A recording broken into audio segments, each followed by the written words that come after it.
So, as you can see it in this, the most likely thing to happen is 51 to 49. What's even more crazy for the Democrats is that the Republicans have a better chance of getting 53 seats than the Democrats have of getting 51, which is, yeah. When you go to the House, things look a lot different. For the Democrats, the most likely thing to happen will be that they'll get 232 seats. They have an 81% chance of taking back the House. But let's go to midterms coverage. Go back a little bit. Well, today we're gonna just be focusing on the Senate, so let's see. Indiana. Let's start out with Indiana. Or California. I guess we don't need to fill in California, because, I mean, everyone knows that the Democrats are gonna win in California. It's kind of obvious. California, Washington, Maine would easily go to the Democrats. So would Vermont. So would New York. So would Massachusetts. So would Rhode Island, Connecticut, Delaware, Maryland. Oh, whoops. And Virginia, probably gonna go to the Democrats. Minnesota, also probably gonna go to the Democrats. Hawaii will definitely go to the Democrats. And that's pretty much all the safe, or, I guess, then there's these ones for the GOP. You got races like Utah, Wyoming, Nebraska. Those are probably going to be solid GOP states. So would Mississippi, the main election, not the special. And yeah, that's pretty much it. Let's look at Nevada first.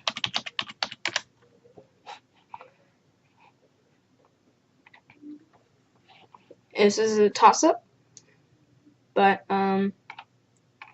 the Democrats have a lesser chance of winning, and Dean Heller has a better chance. But this is going to be really close. I mean, look at that. Dean Heller's only going to win by 0.3%.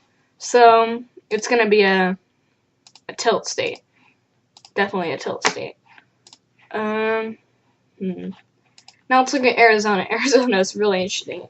It's one of those back and forth races. Democrats have a 63% chance of winning there. Christian Sinema is probably going to win. By a pretty wide margin. Probably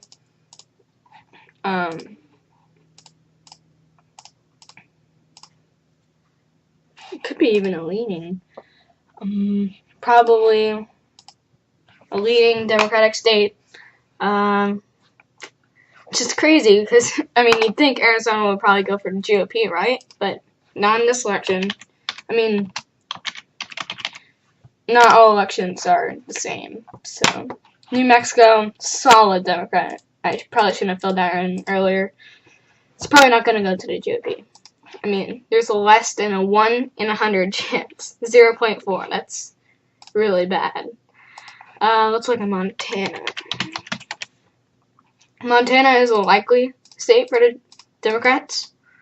There. North Dakota, that one's interesting. This is going to be a close one, but I think Kevin Cramer will still win by a decent margin. It will be a leaning GOP state.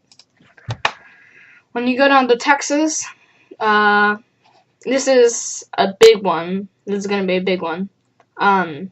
People have said that Beto O'Rourke is probably going to win, but some people have said that Ted Cruz will win. I mean, Texas is a really red state, but if you look at the demographic change, it's really been changing a lot. But I still think that most polls, it shows the Republicans likely to win the state. 2 polls should have Beto O'Rourke ahead, but those are from September. So, yeah, they're kind of outdated. So I think it's gonna be a lean state, or yeah, a lean state. What about Minnesota? Minnesota special. Also likely Democrat. They'll win by pretty wide margin over there. Missouri, this is another interesting one. Let's look.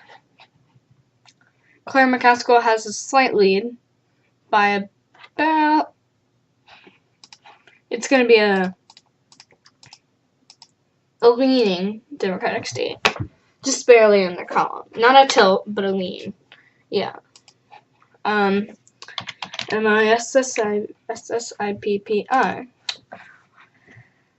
This is interesting. Is there 4 candidates? I'm confused. I'm really confused. But I think Cindy Hyde-Smith, or yeah, they're probably gonna win there. It's a likely Republican state. So there. And that gives the Republicans a majority with the VP. But as you can see, we're still not done. So let's keep going.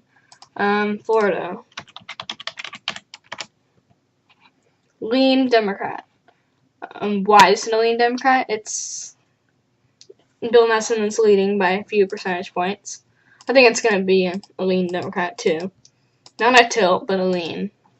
I mean, honestly, it's weird. You'd think these states would be tilt states, but they're lean states. It's very interesting. Tennessee. Likely Republican. Phil Bredesen was leading in a few of these polls, but the the most recent poll shows Marsha Blackburn ahead by 13.8%. That's a pretty big margin. So likely.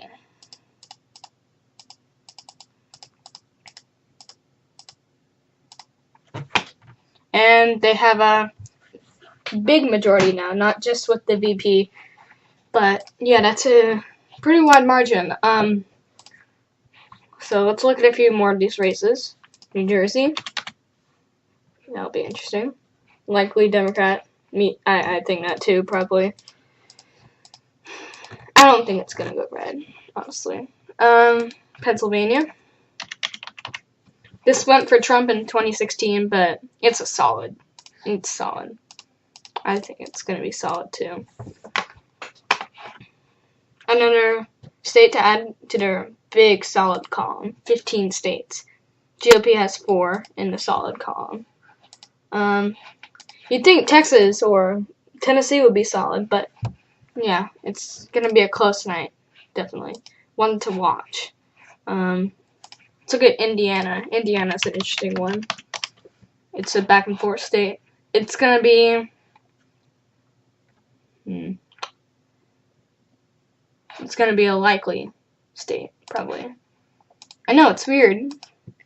You'd think these would be lean or tilt states, but no, they're likely. It's crazy. This is a crazy year. The GOP is leading in some Democrat states like this one, and the Democrats are leading in some states that you'd think would go to the GOP like this one.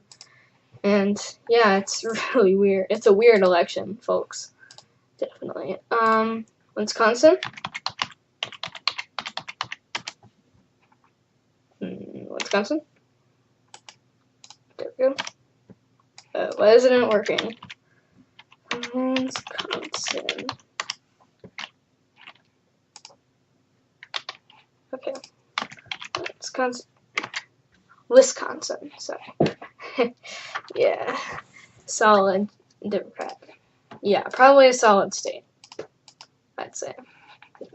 Which is weird because it went for Trump in 2016, so yeah, that is odd. Michigan. But I guess it was a close election. No one's definitely going to go for the Democrats. Ohio. Probably gonna go to the Democrats. Yeah, it's a solid Democrat state. And our final state is West Virginia. West Virginia. Likely Democrat. And so that is our map as of October 14th. So just let me know if you want to see another one of these. I think I'll probably do one about the House and the governors too. So yeah. Bye.